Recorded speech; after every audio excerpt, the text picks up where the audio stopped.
everybody. Welcome to episode 2 of the Movie Marks podcast. Today we will be discussing 1979's The Warriors. I'm very excited about this episode. I know you're just as excited. Hey there, boppers. Well played. So, this is the podcast where we bring movies that hit the mark, miss the mark. We just want to talk movies, essentially. Yeah. So this is one of them. You know, for our first 2 outings for our new podcast here, we just wanted to talk movies that really meant something to us. That we really mark out about. So for our first episode, he brought Almost Famous. So for those of you that listened in to our very first episode, thank you. We appreciate you. And so for episode 2, I hope you can all dig it because we are going to be talking about The Warriors. So I absolutely can dig this episode, man. I'm super pumped. When you said you wanted to bring Warriors, I was 100% on board because what other movie besides The Warriors doesn't, maybe a Tarantino, maybe. Maybe. When I think of The Warriors, I think of Randy Kirk, for sure. Well, hey, that's a compliment, my friend. Thank you very much.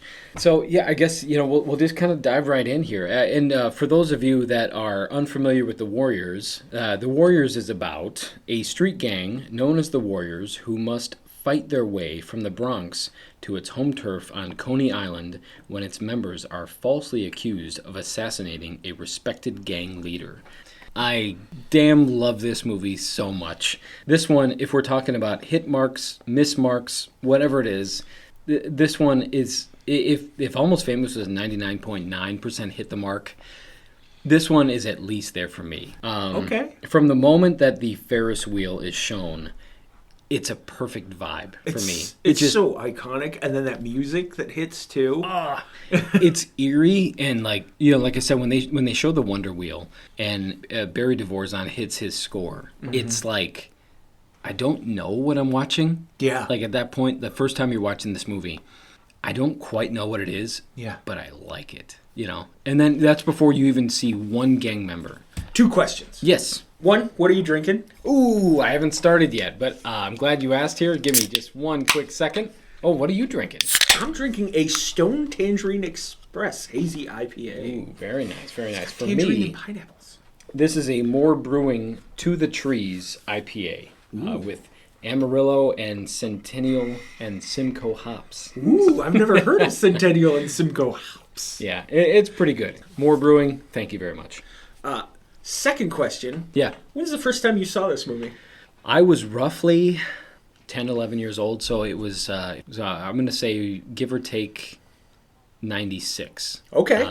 It was the first time I ever saw this movie. And I saw the cover, the VHS cover, at a video store. Okay. For those of you kids listening that don't know what a video store is, it's where you would go into an establishment that had all of these VHS tapes for rental.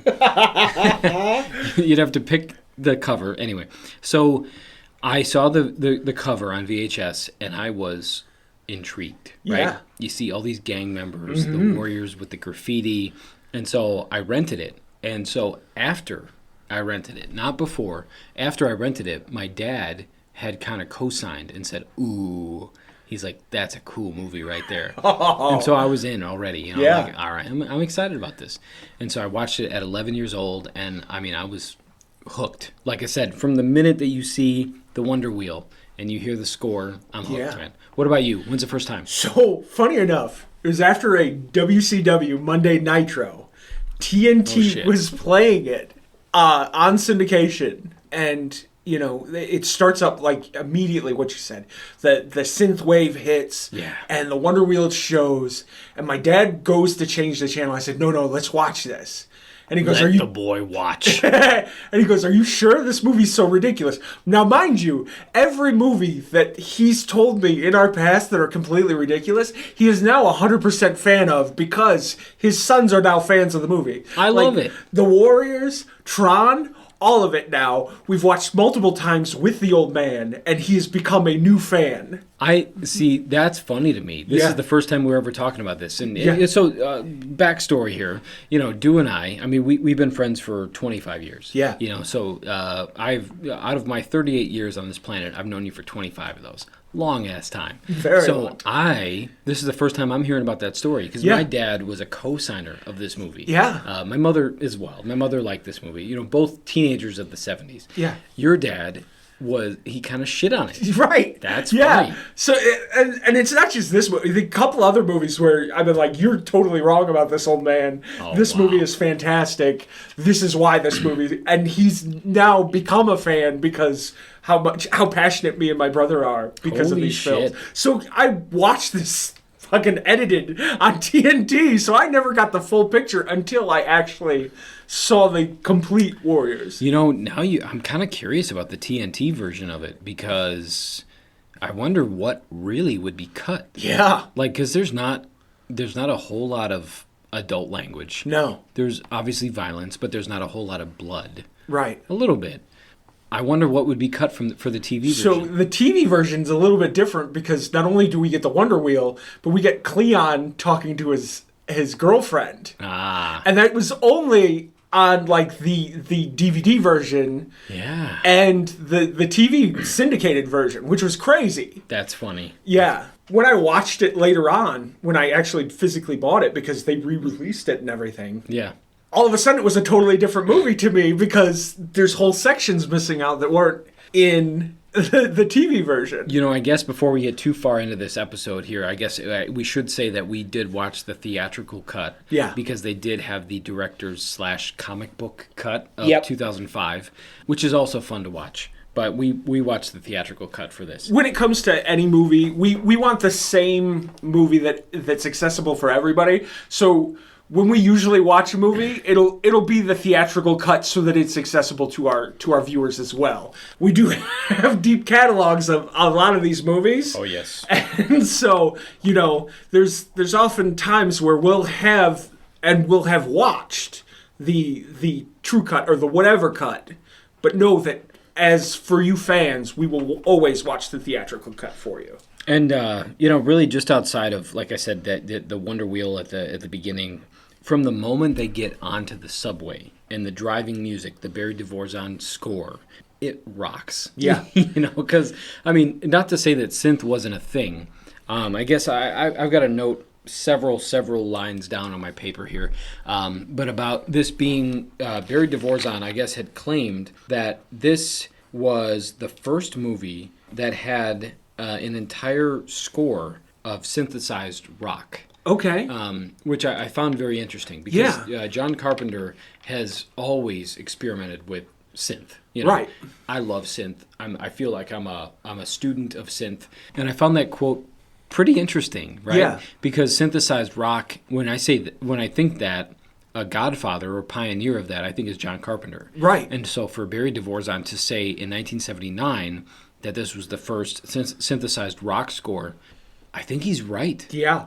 Entirely. Ooh, yeah.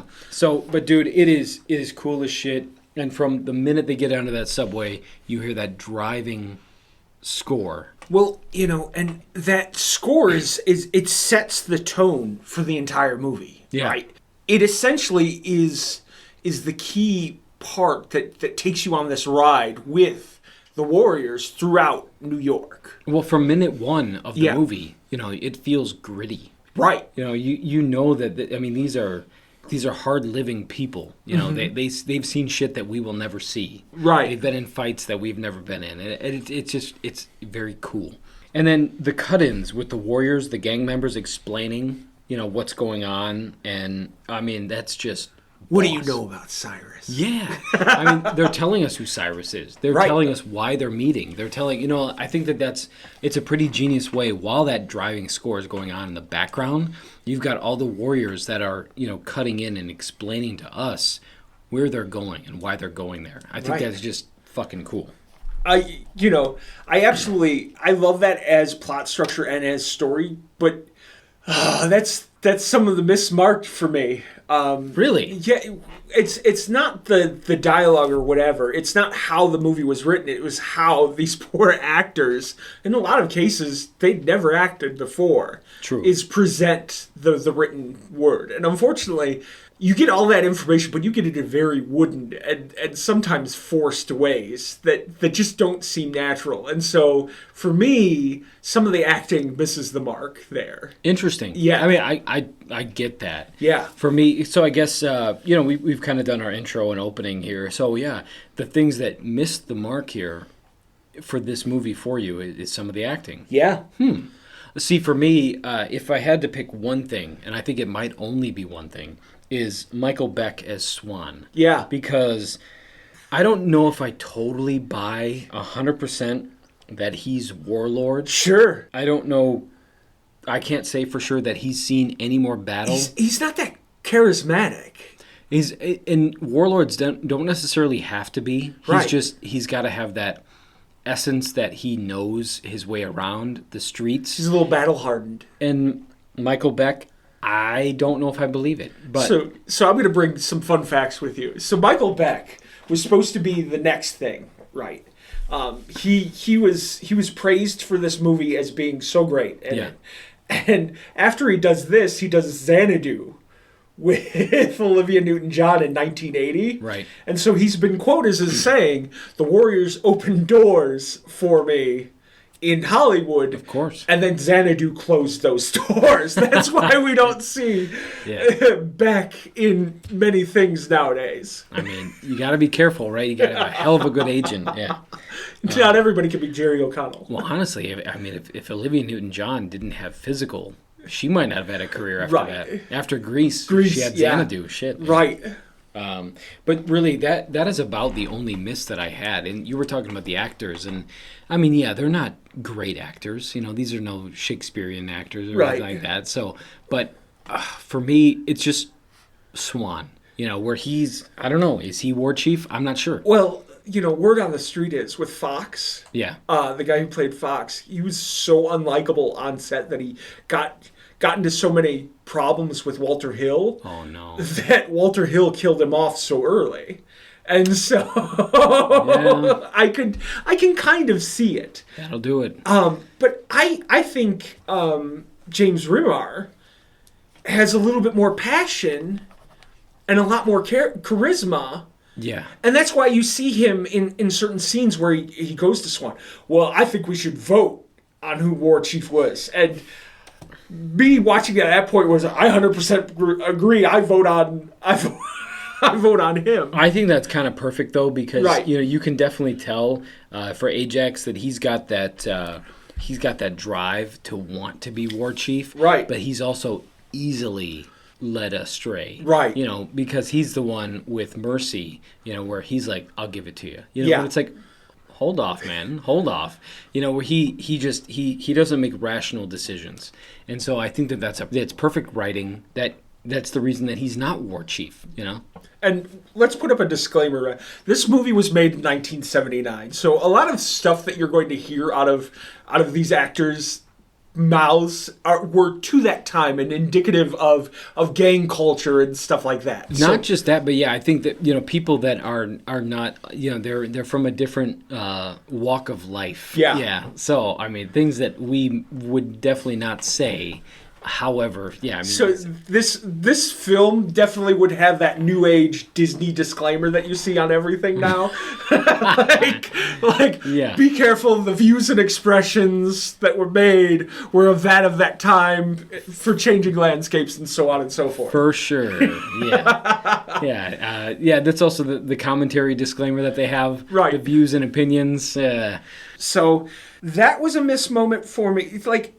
Everything else, though, I think everybody else is so charismatic and so good that it takes me out every once in a while. I love the movie so much, that I put the blinders on, but I watch this movie as an objective person now instead of just as the fan. And so I watched it with a new lease and went, yeah, this is a little stuttery, but Cyrus and even the villain, immediately from the get-go, you know he's the bad guy. You know Cyrus is the second coming. You know, like, all of these people are so charismatic and so I do like that believable about Cyrus, because when you see Cyrus for the first time, not only the way that he's dressed, but how eloquent he is, and you're like, he stands out. Yeah. Like, he's a little bit different. He doesn't fit the gang culture image. Right.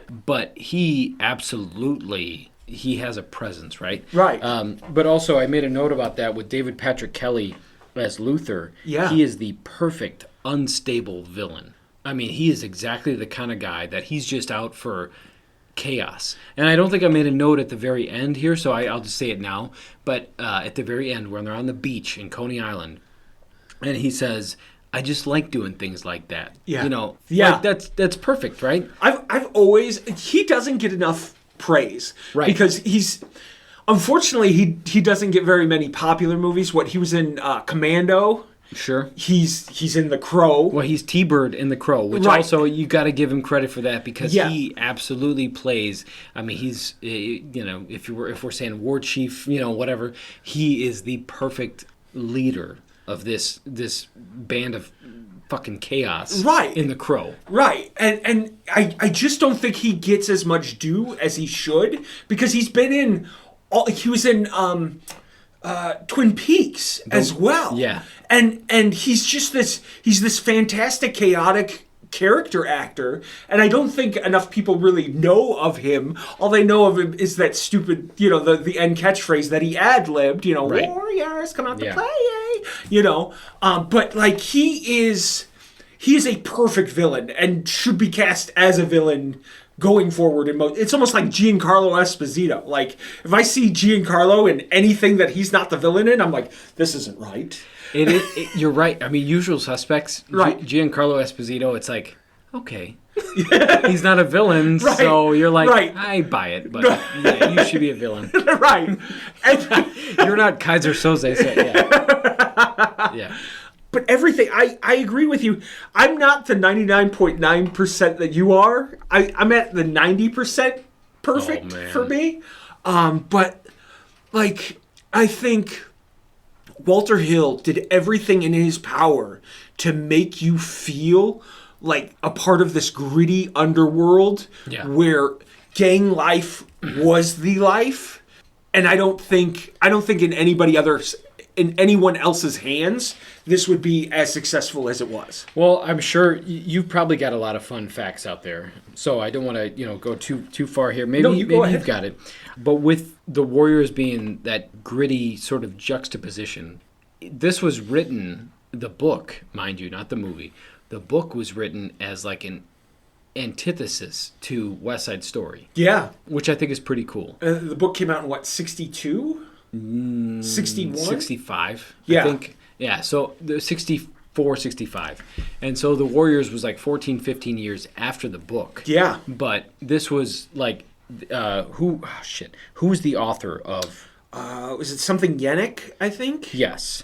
So the author of the book wrote this as like sort of their answer to West Side Story. Yeah. Where it's like, that's not gang life.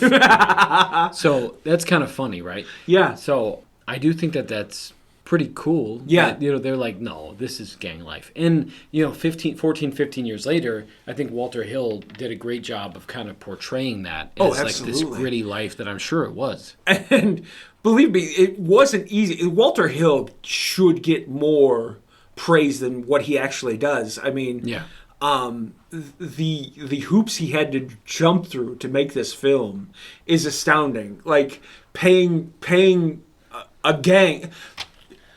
In that big scene that we talked about with Cyrus, 1,000 extras who were all mostly gang members. Mostly gang members with a few undercover cops sprinkled in. Oh, for sure. But like, they had so much trouble shooting the film.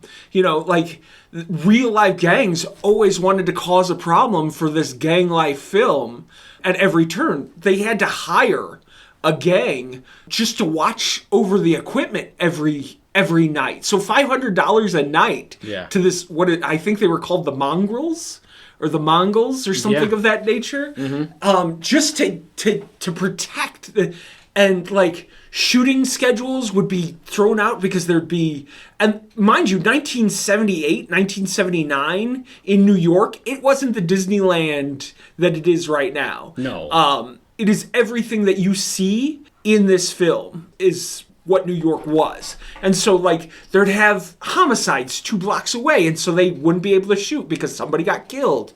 But to put out this caliber, this level of film up against all of that, I think is amazing.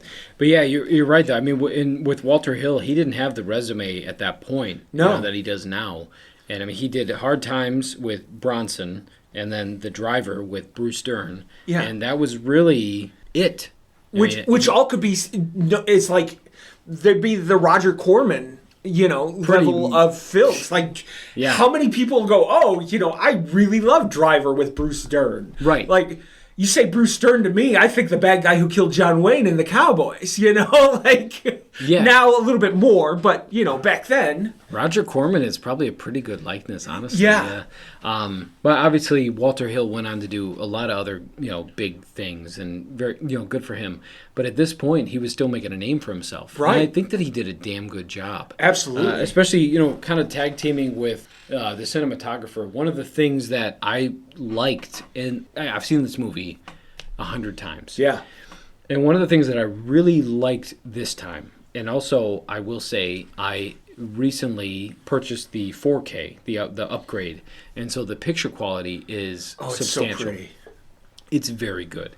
And so I noticed that, when the Warriors are on the run, after the shooting of Cyrus, that it rains, but only for a brief period. You see it rain on them for a second or two. And then the rest of the movie, for the most part, the streets are wet. Right. Whether the rain was for 20 minutes or not. What a beautiful trick. It is. And I guess it was a cheap trick. Yeah. No reference to the band. But it was a very cheap trick about that because, for the cinematographer, it was a way to kind of cheaply add in extra light. Right. Right? Because you got the shine from the street, the lights from the street, kind of showing and off. And it's such an old Hollywood trick to wet down everything so that you can achieve more, and it gives it sort of this gritty and very, very cinematic look as well. Yeah. If you notice most like car chase movies, any of the Fast and the Furiouses, you'll see that everything is wet down because of that. It's a cinematic trick that's being used for now, and it's to your point, like it's a genius stroke. Yes. And all they needed to do was go, there was a little bit of rain. Right, dude. I know. I mean, it's amazing. Okay, so I think that Lynn Thigpen is the DJ. Being sort of the window character is brilliant. Yeah, because it's kind of cool. I mean, like you don't see a single gang member listening to a radio this whole movie, and so. Who's she talking to? Right. But it's a fun little bit to get, not only information to the viewer, right, but also like you can kind of play these songs throughout that help drive the story, Nowhere to Run To and, all this stuff. It's like, this is brilliant. Well, you and I had talked beforehand about films.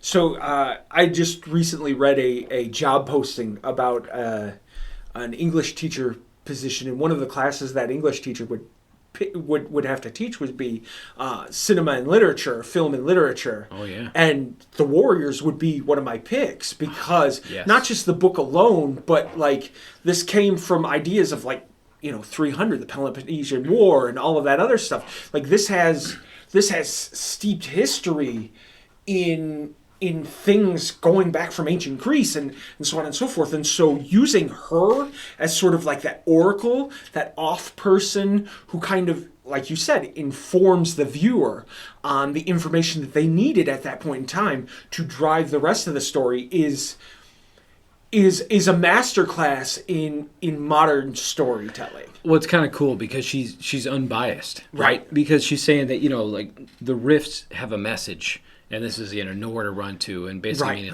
we're going to find you. We're going to get you. But then the next song, the next take, the DJ booth, she's saying, "Hey Warriors, you okay, babies?" Yeah. Whatever. And so she's unbiased. And so she's saying, "Hey, the Warriors might be okay, and I'm okay with that too. I hope that they are okay."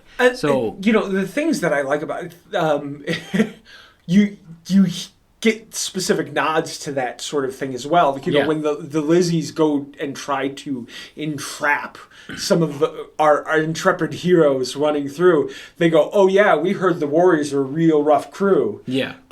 They heard it from that radio broadcast, which is fantastic. Definitely. Yes.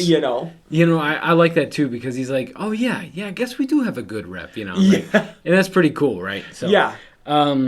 Just a few little stupid nods, fun facts, whatever you want to call them. When the Rogues stop at that little candy market, the candy shop, a TV guide was only 35 cents. I just wanted to note that out there, because I was like, hey, I like stupid shit like that. And this was probably a legitimate price in 1979. Right. Yeah. When was the last time you saw a TV guide? Dude, it was late 90s for sure. But we used to get them delivered weekly and I definitely remember reading through them. I don't even know if they're still published now. Yeah, I mean, they gotta have a website, right? TBD, we'll look at that. But yeah. And then some of the notes here, orphans, when they're going through the orphans territory, I just love that they call them real low class. We all know that the orphans are real low class, but I just think that... Well, they didn't get an invite to the big show. No. Well, if it's such a big happening, why weren't the orphans there? And then also you do, for the 25 years that I've known you, you've talked about owning a hearse. Yeah. And so the Rogues 1955 Cadillac hearse. It is... Dude. It is in my top 5 hearses. Oh my God. I'm a Buick S&S guy. Yeah. But the Cadillac is right there up of... If I ever owned a hearse, it'd be the Buick S&S or that Cadillac, because there's the lines and... Funny enough, I have a fun fact for that. All of the seats were taken out of the out of the hearse, and he had to drive the hearse on an apple box because there was no seats. That's funny, man. I remember, we can cut this out if you want me to. No. But I remember driving around in your van back in the day. And I know that your van did not have one of the back captain's chairs or whatever it was. Yeah. And so you had a living room chair as your seat. I sat in it hundreds of times. Right. And it worked. It never didn't go anywhere. It didn't go anywhere. You couldn't put a damn seatbelt on it if you wanted to, but it worked. Yeah. But you rode in comfort, right? Oh, dude, it was so comfy. Yeah. Another fun fact for me is Ronald Reagan, our former president, Ronald Reagan, dug this movie. And he went on record to say that, he liked how realistic it was, and he praised the actors. So I think that's cool that Ronald Reagan liked it. Did he say he constantly had a showing at Camp David as much as he possibly could? Yeah. During that time?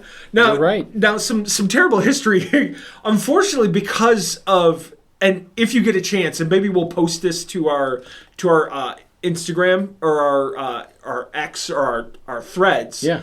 The original trailer, because it was so gritty and because it was so gang enforced, all of the gangs went to see this movie. Oh yeah. Unfortunately, because you had gangs mixing with other gangs, this film kind of got a bad rap.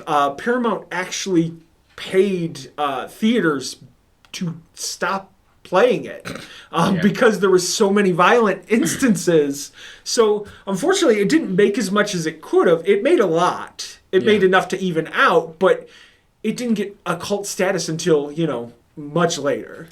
I think it's so cool that it did, because it deserves every bit. Like you said, my 99.9% approval, it hit the mark for me.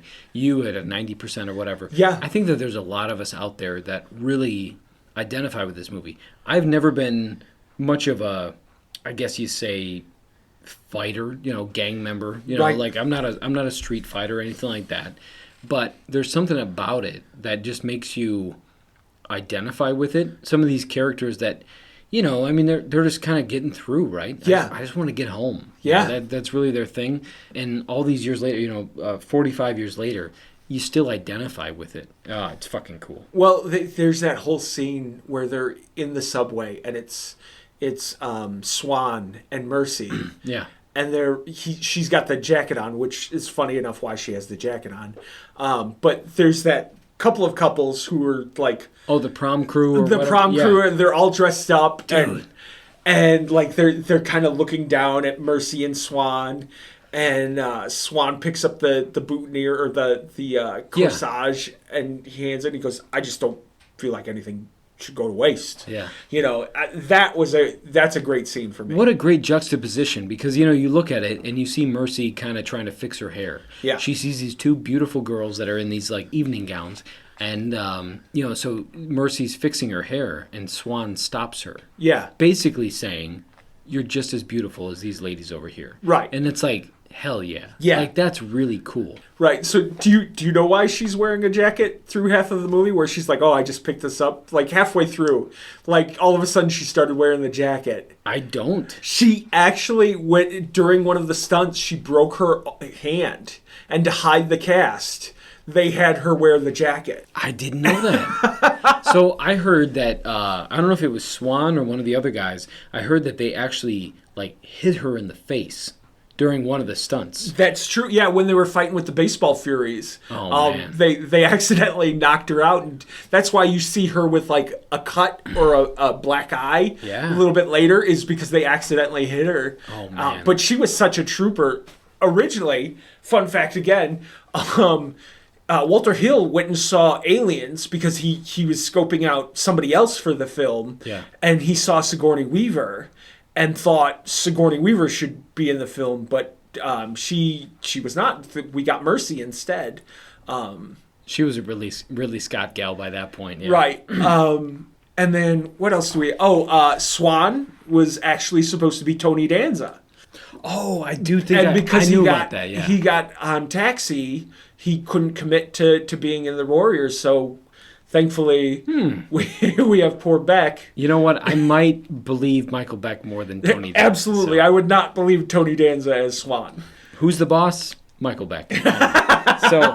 But as you know, you just brought up the baseball Furies, and as you probably know, I am a baseball Fury at heart. Yeah. I love the baseball Furies, which kind of makes sense a little bit because it's a combination of Walter Hill's love of both baseball and Kiss. Right. So it's the two of those things put together. I mean, come on. You've, for multiple times during Halloween's, you've dressed up as a baseball Fury. A few. Out of all the gangs, there's not... I mean, the riffs are the riffs. Hey, come on. This is a great question. Who's your gang? Who do you side with? Oh, my goodness. I like the hi-hats. But, there's a lot of these gangs that you only get glimpse of, like, right, in the start of, that you, like, that all got trickled in later on that you see in the credits or whatever. I think the Huns are fun. Probably not very PC nowadays. Not PC. But the Huns, yeah. I don't mind too much. But yeah, one thing that I didn't write this down, I'm just recalling it right now. But for the Rogues, a thing that I thought was pretty great with Luther, David Patrick Kelly as the villain. He's the only one of the Rogues that I can see that doesn't have one of those leather biker hats. Right. And I think that's kind of cool. It obviously makes him stand out. He's a standout guy anyway. But I thought that was pretty cool. Another question for you. So... in 2005, 2006, to celebrate the Warriors, they actually made a Warriors game for the PS2. Did you ever get a chance to play it? I played it once, but I didn't play it for very long, and so I didn't get through it. I didn't get very far. We may have to find it via nefarious ways. I would love to. Did you ever play it? No, I didn't ever get the chance to. I've also heard... I may be mixing it up with the Mad Max game that came out in like 2015 or somewhere in there. But anyway, I think that there's characters that we weren't introduced to in the movie. Yeah. So I would love to play this game. Yeah. But so just all in all, I guess we can kind of get toward the latter part here. I'm going to flip these around. And so David Patrick Kelly, once they kind of do get back to Coney Island. Yeah. They've reached the home stretch. They're past the prom crew, whoever they are on the subway. They're back to Coney. And David Patrick Kelly, they're following them in the hearse. And he improvises the line about come out to play. Yeah. I think that's you had already mentioned this early on in our episode here. How cool is that? Well, this is maybe the most iconic moment of this whole movie. If you asked, besides the "Can you dig it?" Right. Yes. If you asked anybody on the street, if they've seen the Warriors, what's their most memorable, they'll tell you 100%. Warriors come out to play. Yay. Also, if any fan of this movie, and if you're a drinker or whatever, and you've got 3 empty beer bottles around, I guarantee you've tried that before. It's difficult nowadays with the long neck models, right? But back in the day with the stubby, short stubs, Mickeys, and old style PBRs, whatever. Like you get the little shorties, and you could do the come out to play. And it says something to him as well that he was like, well, this doesn't work. This isn't working right now. We need something here. Yeah. And to come up with that, and now it's like an iconic part of that film. Yes. Just amazing. And then, once they get past there, they get back to the beach. Luther comes out. Like I said, I just like doing things like that. And they get down to it between Swan and Luther. Swan hits him in the forearm with a knife. Yeah. And obviously, he's down.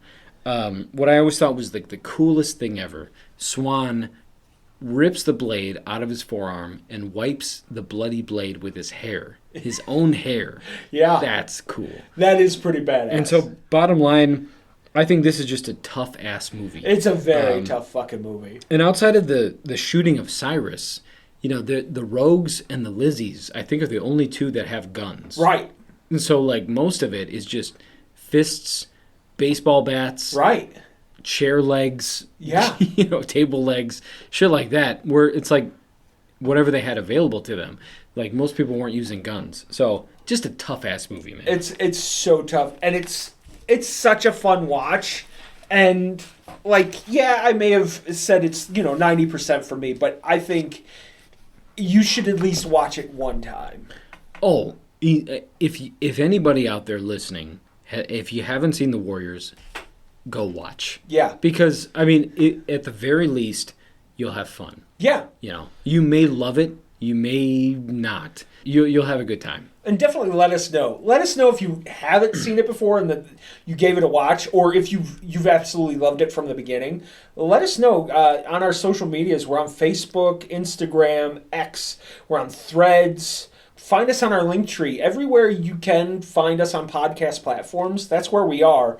Like and subscribe and comment. Yeah, we're everywhere, and we want to hear from you guys. So, yeah, just let us know either your thoughts on this movie, your thoughts of any of our previous podcast episodes, or movies that you want to hear about in the future. We want to hear about that, too. And, hey, maybe you may be a guest in future episodes with us, which would be fantastic. If it can happen, like I said, I think in the last episode, we've got to be close enough in distance where we can actually physically record. We can I'm make not this opposed happen. to recording on Zoom, Randy Kurt. I'm not either. So if you've got some opinions, let us know.